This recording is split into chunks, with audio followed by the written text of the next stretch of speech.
Hey, Tiffany Bethia here, your Chief Kingdom Boss, and I'm super excited, guys, to welcome you to today's video training.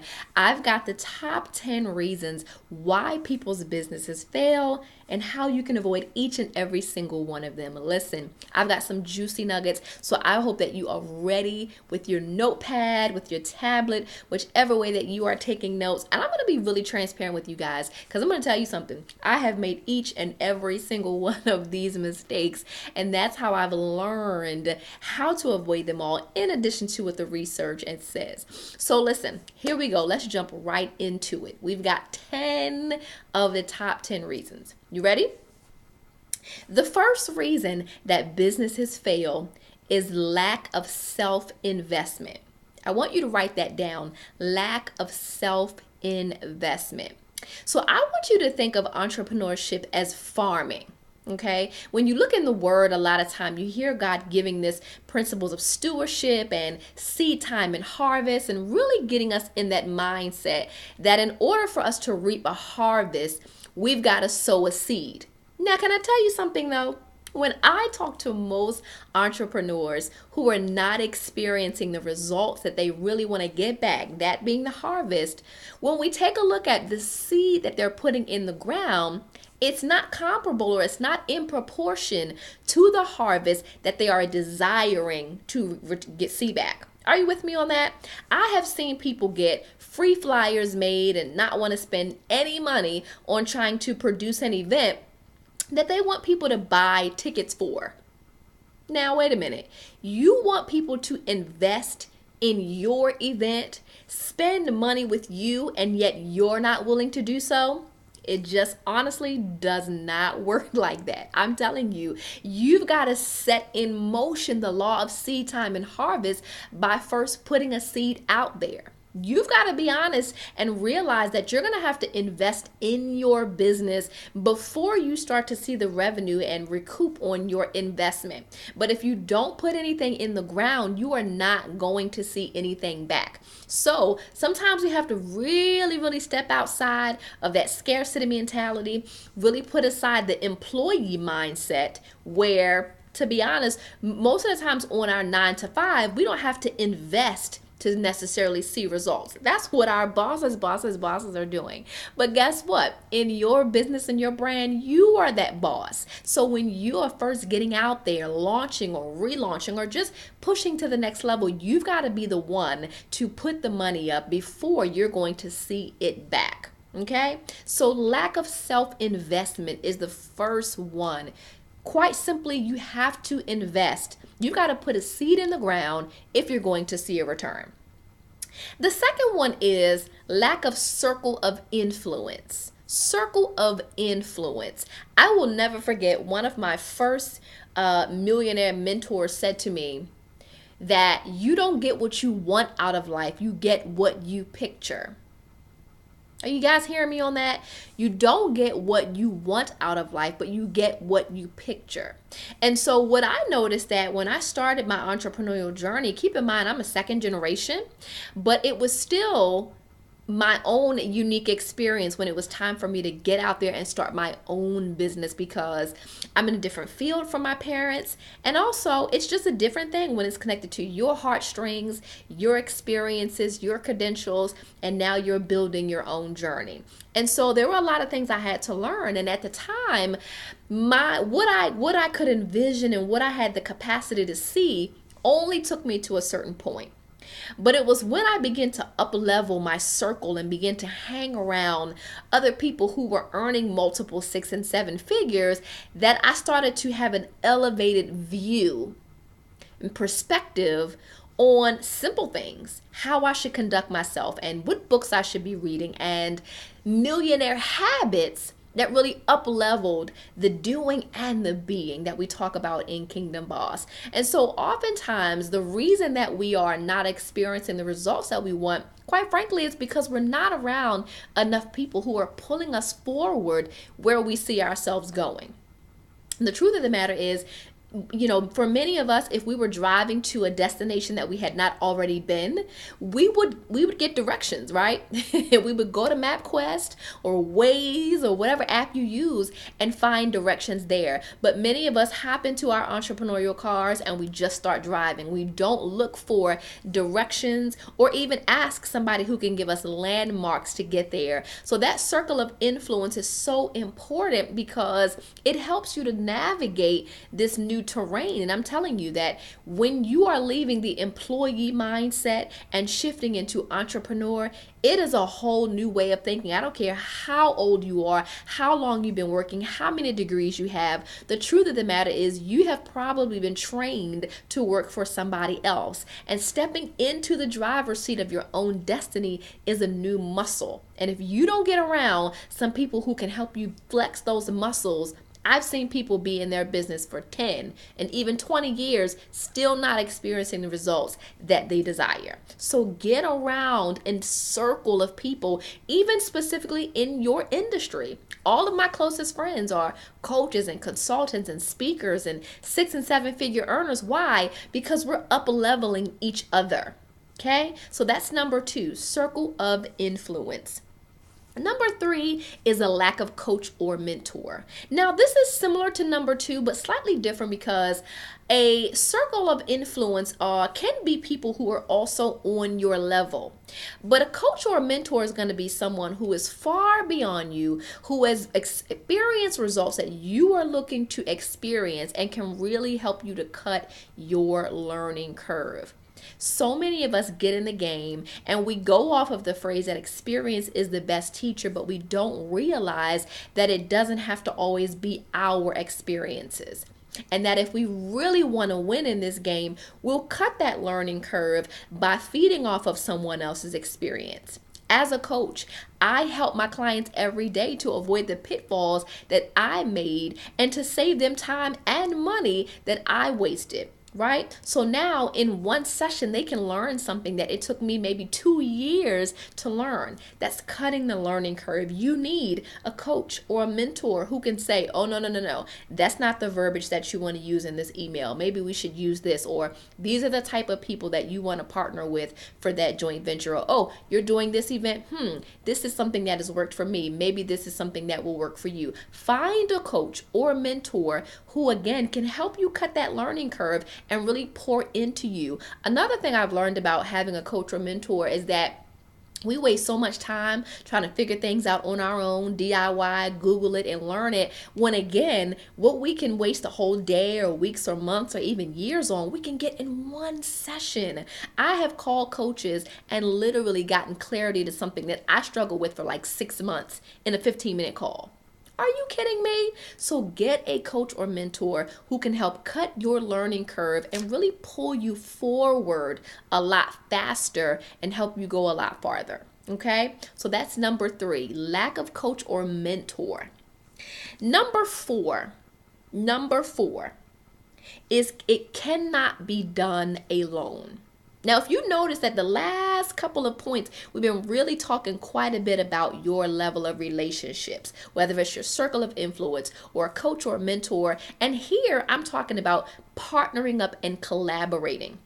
And this is one thing I know, that sometimes our scarcity mentality causes us to look at other people in our industry as only as competition, and not look at them as partners and opportunities to collaborate. Some of my best collaborations have been with other coaches, other people in the same field that serve my target audience, but maybe not in the same way. I typically will do a teleseries once a year, and every time I do it, my list grows by at least a third of my list. Why? Because I invite other people to come play with me and serve the audience together. And there's so many different ways that you can do this, but we have to remember that when we jump into this entrepreneurial journey, we're not an island. You simply cannot do it by yourself. You can experience some success by yourself, but I guarantee you that if you can do the entire journey alone, you don't need God. It's probably not His vision. It's probably yours. Let that soak in for a second.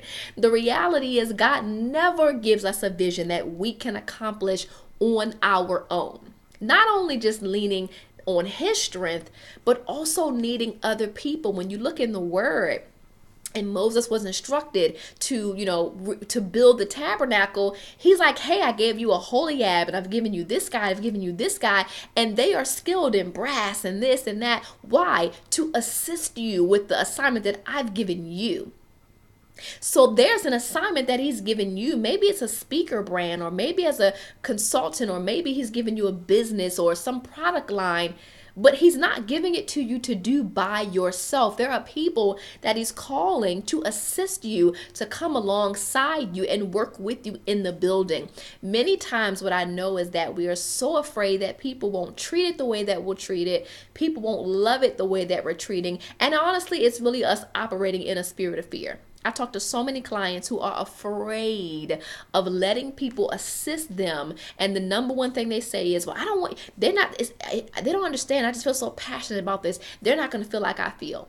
That's a lack of trust in God. That's saying, God, I don't trust you enough that there are other people you've already preordained who will come alongside me, see the vision, love it, and support it and treat it the way that I will. Only I am the person that you've given this to. And to be honest, it's a spirit of pride sometimes, and arrogance, that I'm the only person, God, that you will allow to see the bigness of this vision. And the reality is, it's just not true. There are some people who he will allow to see what you're building, and a lot of times come serve alongside you for free before they earn their fee. I've built so many things with volunteers before I built a salary to pay them. So we've got to trust God enough to know that, all right, God, you've given me this big vision. Who are going to be the people that will hold up my arms while I'm building this? Don't wait until you're 5 years in or you've built this massive thing. Even at the infancy stage, you need somebody to come alongside you and hold your arms up. So that's reason number 4. It cannot be done alone. If it is, it's simply not a big enough vision. But nothing that God's going to call you to do is going to be something that you can do alone. Let's talk about number 5, right? So we've talked about lack of self-investment, lack of circle of influence, lack of a mentor or a coach, the fact that you cannot do it alone, okay? Number 5 is that you've never taken the time to build an audience of raving fans. You have got to remember that at the end of the day, if you are going to be profitable and successful in your business, somebody has to know about you, and specifically your target client. The people that you are called to serve, they've got to know about you. It's not good enough to have this incredible product, but you've also got to have a list of people who are ready to hit go when you say, hey, look what I've got. So this can be done many different ways. Obviously, via social media is one way. Consistently posting content to your target audience and really building a following of people who are interested in the value that you offer through your products and services, okay? Speaking is another great way. I always tell people that don't wait to be invited to somebody else's stage. Build your own. Build your own. If you're not getting the speaking engagements that you would like to see yet, begin to host your own webinars or live events, right? Partner with organizations and offer free workshops. Many times you have to work for free before you can get your fee. Right? So, a lot of times we want to just automatically go in and, well, I need to sell this workshop. Well, if you're still in the building phase, you may not have enough credibility or results for somebody to be ready to buy. But if you go in and offer a free webinar, then you can get people on your list and even potentially sell something that you have of value to them once they can really kind of hear all the expertise that you have. Okay, but you've got to find the mechanism that works for your audience, for your product, for your service, and begin to build an audience and a following so that when you release that book, when you produce that event, there's somebody ready to actually hear about it. Okay, so that's number 5. Don't make the mistake of not building a following and an audience for the awesome services that you have. Don't be the best kept secret. As much time as you spend producing quality products and services, spend time producing an audience of people who want exactly what you're producing. All right, you with me, guys? We're halfway there. Number six, lack of authenticity. Lack of authenticity. One of the things that I see so much, so much, is that in this information age, in this age of, social media and live streaming and all these other things, so many people look to their competition and begin to just copy and emulate what they're doing. You see them doing teleseminars, so you do one. You see them doing webinars or free consultations, so you do them. And you haven't taken the time to say, what's authentic to my brand? What is the language and the colors and the feels and the type of marketing and the type of branding and even the type of products and services that are unique to me, that my audience will want? There's so much duplication taking place in the market. And many times when I talk with my clients and I'm asking them, okay, cool, well, what made you want to do this shirt? Why this book? Why this video? Why this event? There's not a deep enough reason. The real reason is I'm just kind of copying what I'm seeing taking place. And you don't know the strategy or the reasons why it's causing someone else to be profitable, which is why it's not being profitable for you. So it's okay to employ some of the same tactics you see being used. You just have to have your own authentic strategy and real reason for why you are producing it and why you believe it's going to be valuable to your audience. Okay, so remember that you can't be a carbon copy of everybody else. You've probably heard this before, but now you've got to connect it to your bottom line and say, as long as I stay a carbon copy, I am not going to get the revenue and the results that realness produces. Because only realness, only authenticity is going to provide. Here's the thing that the Lord shared with me. Vision has provision attached to it. But if you are producing someone else's vision, you're not going to get the provision that's attached to it. They're getting that.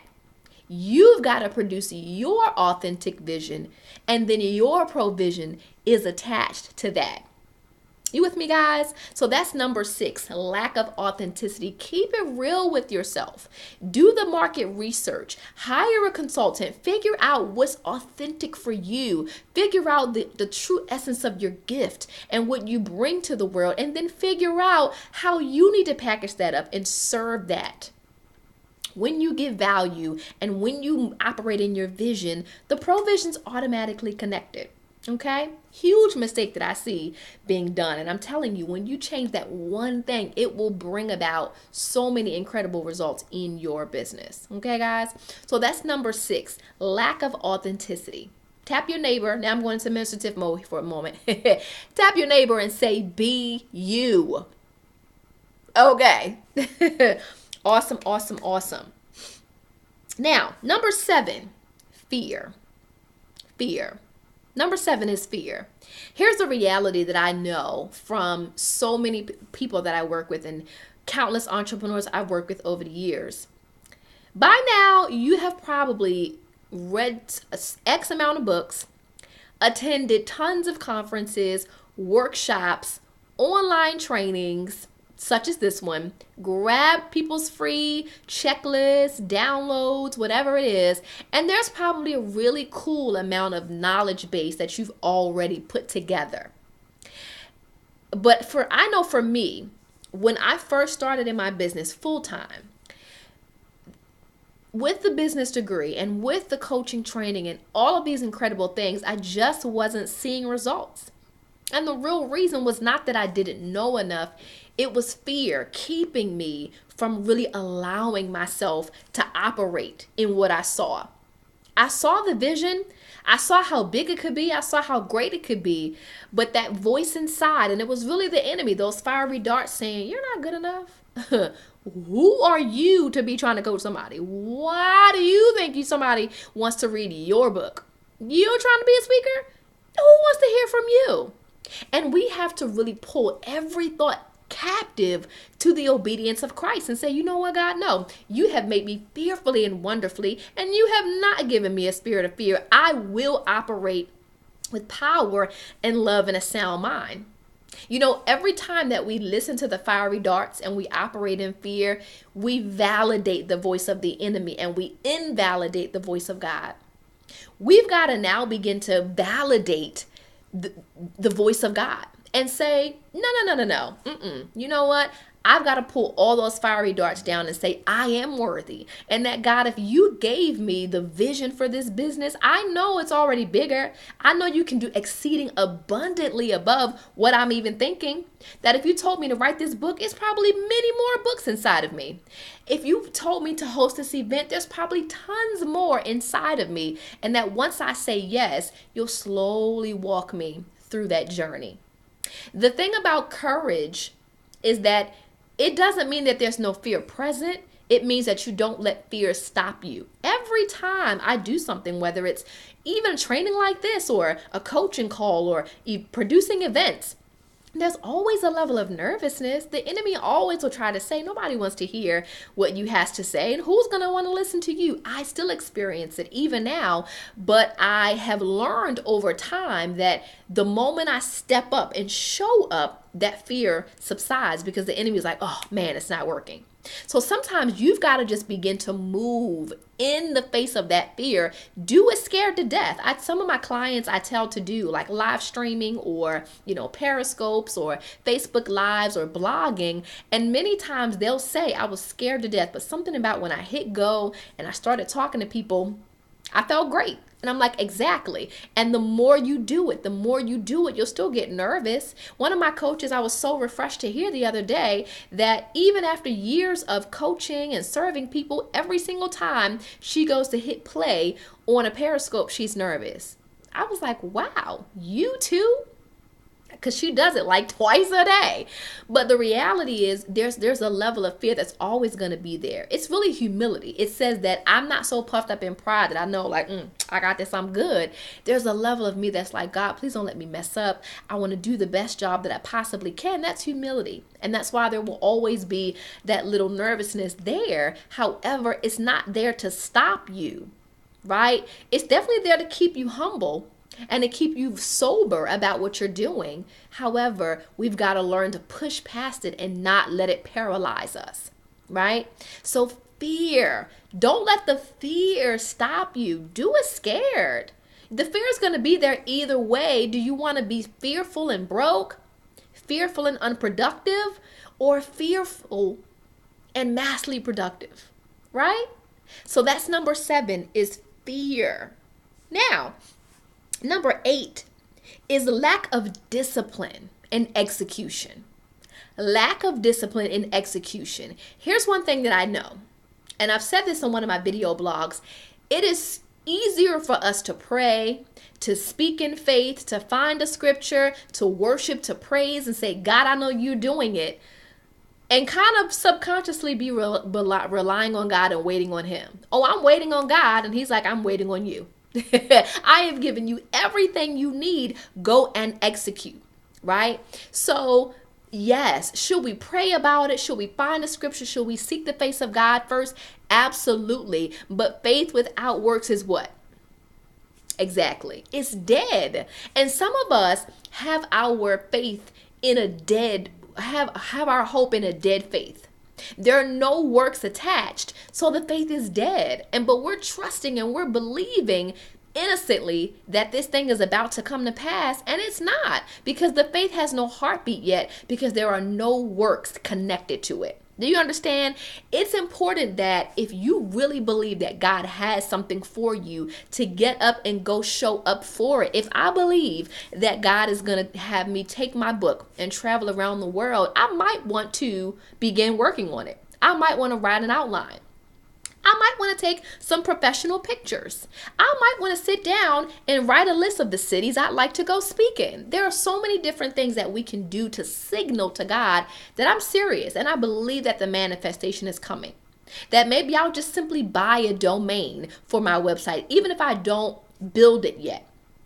There's so many things that we can do to stay in the journey. And I know for many people that are having obstacles and they're not able to build their business full time or still in school, but just want to stay productive, do something, even if it's a small thing like buying the domain for your website, writing an outline, or some of those small things that just keep you in motion and say, God, I know that it is truly coming to pass. But again, you cannot have your hope in a dead faith.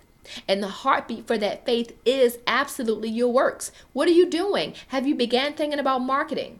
Do you have a logo? Do you have a business name? Do you have a business plan? How are you expecting God to come through with clients and business and you're not prepared for them? If you told somebody today, no, this is what God and I are doing, and they said, oh, I'm interested, have you prepared a place for them to come? Right? So lack of discipline and implementation. It's time to execute. It is time to execute and say, okay, I prayed. God showed me that this is something I'm supposed to be doing. Now let me get up and execute. With deadlines. If you have a goal written down and you don't have a deadline, you don't have a goal written down. You still just have a dream. It is time for us to get up from our prayer time and say, okay, let me write this down. I'm going to have this done in 30 days. I'm going to have this done in 90 days. I'm going to have this done in 6 months. And then have accountability to it. Have people who will track with us. Where are you on that goal? How's the outline coming? How's the business plan coming? How's the financing coming? What are we doing to move this vision forward? Because if you do not have a plan and accountability for your execution, it just simply will not happen. You guys with me? So that is number 8, lack of discipline and execution. We are the glory carriers in the earth. God said, you know what? You have this treasure in earthen vessel. And so we really have to remember that it's up to us to produce the glory in the earth. And certainly in our businesses and our brands, we can still carry the banner of Christ. But we have to do it through strategic execution. You guys with me? Okay. So I've got 2 more for you. I hope that this has been helpful. Number 9 is a poverty mindset versus a wealthy mindset. Poverty mindset versus a wealthy mindset. Or a scarcity mentality versus an abundant mentality. If we can be honest, when we're kids, we're fearless. We have no limitations to our thinking. I know my child at this moment, he thinks he can do anything. And I love it because that's why the Bible tells us to come as little children. Our faith is just on 1,000,000 and we believe God for anything without limits. However, we grow and we learn fear and we learn limitations, right? And sometimes specifically we began to think that in order for us to succeed, somebody else can't succeed. That if somebody else is hosting a similar event, writes a book similar to yours, or has a brand similar to yours, that there's not really room for both of you. When the truth is, there is. And so I know so many people who will begin putting their business plan together and then they'll see somebody else serving in a similar way and subconsciously they think, well, there's not room for both of us. Oh, okay, they beat me there. And then slowly you see them being less and less productive. But the reality is we serve such a big God. He knew all of the people that he's given gifts, all of the brands, all of the business ideas, all of the product lines that are inside of each of us. And he's made enough space for all of us to win and flourish together. The question is, do you really believe that? Do you really believe that there are room for other people to serve women or youth or whatever your audience is? I know plenty of other people who serve Christian entrepreneurs or who have also connected faith in business. As a matter of fact, I'm partnering now with several of them because there's room for all of us to win together. One thing I also noticed is that typically when I look at how they're serving, they're not even serving in the same way that I am. There's room for somebody to work with them and work with me. right? So when we have that poverty mentality, we don't think that there's enough room for all of us. And also that poverty mentality really keeps us penny pinching or being a freebie seeker and really not investing at the level that we desire to see a return. So we've got to say, okay, God, you know what? I may not have much, but show me how I can multiply what I do have. Maybe you only have $100 a month to invest in your marketing. Maybe you've got $15. But guess what? There's something you can do to maximize and to grow that small marketing budget until now you've got 300 or 3,000, right? So, but the poverty mindset keeps us in, well, hold it, sit on a can, don't do anything with it, right? But when we look at the parable of the talents, we see that that was not what God wanted us to do. The person who got the one talent, right, and absolutely did nothing with it, that wasn't the person that God was pleased with. He was pleased with the person who took their talents and multiplied them and brought them back, not the one who sat it in the ground. You can do something with the resources that you have. So we've got to begin to allow God to stretch our mindset from scarcity to abundance. That God, if I give you something, I'm not losing it, that I am going to get a bigger return back. Whether it's in your marketing or investing in, your branding or whatever it is, don't go cheap. Don't go cheap. That's poverty mindset. That says, God, I don't trust you enough to bring a return on what I'm investing. Take your time and really invest well, knowing that if you've prayed about it first and if your footsteps are being ordered, he's going to bring the return on every single penny that you invest, right? So that is number 9, having a scarcity mentality versus having an abundance mentality, right? And finally, number 10, the biggest thing, all of these are the biggest things, but the 10th biggest reason that people's businesses fail or at least don't even grow at the rate they desire them to is honestly lack of systems and structure. I'm going to tell you guys something. System, you've probably heard this, save yourself time, energy, and money. Oh my gosh, that is the biggest understatement. Another thing that I've heard so many times is find something that works, rinse it, and repeat it. So a lot of times, as new entrepreneurs, I see so many people, and I did, try to reinvent the wheel versus looking at what is being done, what works, what is working, and what can I take, rinse, repeat, and add my own authenticity to. So lack of systems. Get plugged into somebody who can help you to create a system, to create some structure in your business so that it's duplicatable. Because here's one thing that I know.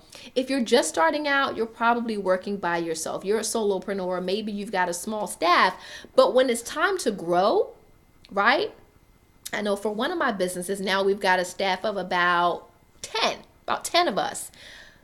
We've got to have some structure in place in order for each person to be clear on what am I supposed to be doing? How do I contribute to the bottom line? How do I grow the brand forward? How am I supposed to bring my unique creativity? What are the variables that are set? What are the variables that I can, have some flexibility with? It takes a lot of structure to create that. But without that structure, you don't move forward.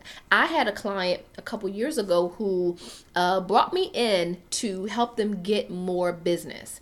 And so after about the 3rd month, we saw that the marketing that we were doing was working like times 10. The phone was ringing off the hook. The inbox was blowing up. But unfortunately, because of their lack of systems and structure, it was like an open door. They were just going right back out. They were not able to convert or close on all the new business that I was able to generate for them.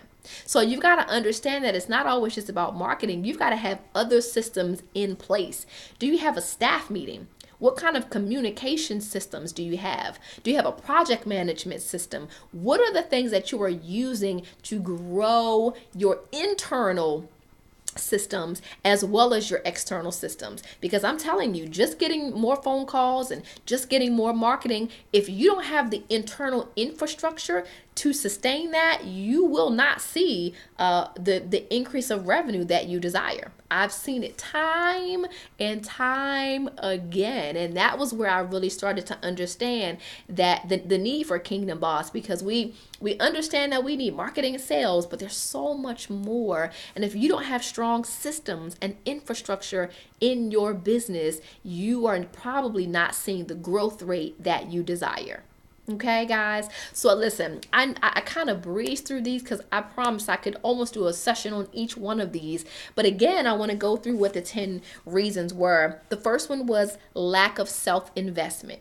Are you investing in yourself? If you're not putting seed in the ground, then you're not seeing a harvest. Number 2, lack of circle of influence. Who's in your ear? Faith comes by hearing. I can only know that there's more if I can see and hear. And sometimes that comes by the people that God allows in my space to influence what I'm able to see. Lack of a coach or mentor. Who's pulling you forward? Who's cutting your learning curve? Who's helping you to grow faster and stronger and better? Okay? An island mentality, trying to grow by yourself. You need partners. You need people who can collaborate with you in your greatness. Okay? Never building qualified fans. You've got to get somebody who loves what you're doing and will be there when it's time for you to promote your new products or services, right? Lack of authenticity. Are you a carbon copy of somebody else, or are you producing your own vision? Because connected to your vision is provision, right? And then fear. Are you allowing fear to keep you from truly experiencing all that is meant for you, right? Lack of discipline and execution. After you pray, are you getting up and getting things done? Do you have deadlines in place? Do you have accountability for your goals? And lastly, lack of systems and structure. If you don't have the infrastructure, you will not see the growth that you desire. I would love to know that this has been a blessing to you. So please feel free to leave your comments, send us an email, and actually you see the link below where you can come on into the community. Maybe some of you have questions. Something that I've said today may have jogged a thought or a question, and you may be wondering about something. Come on it into the community and ask. I'm always here dialoguing and sharing with you guys, offering more value.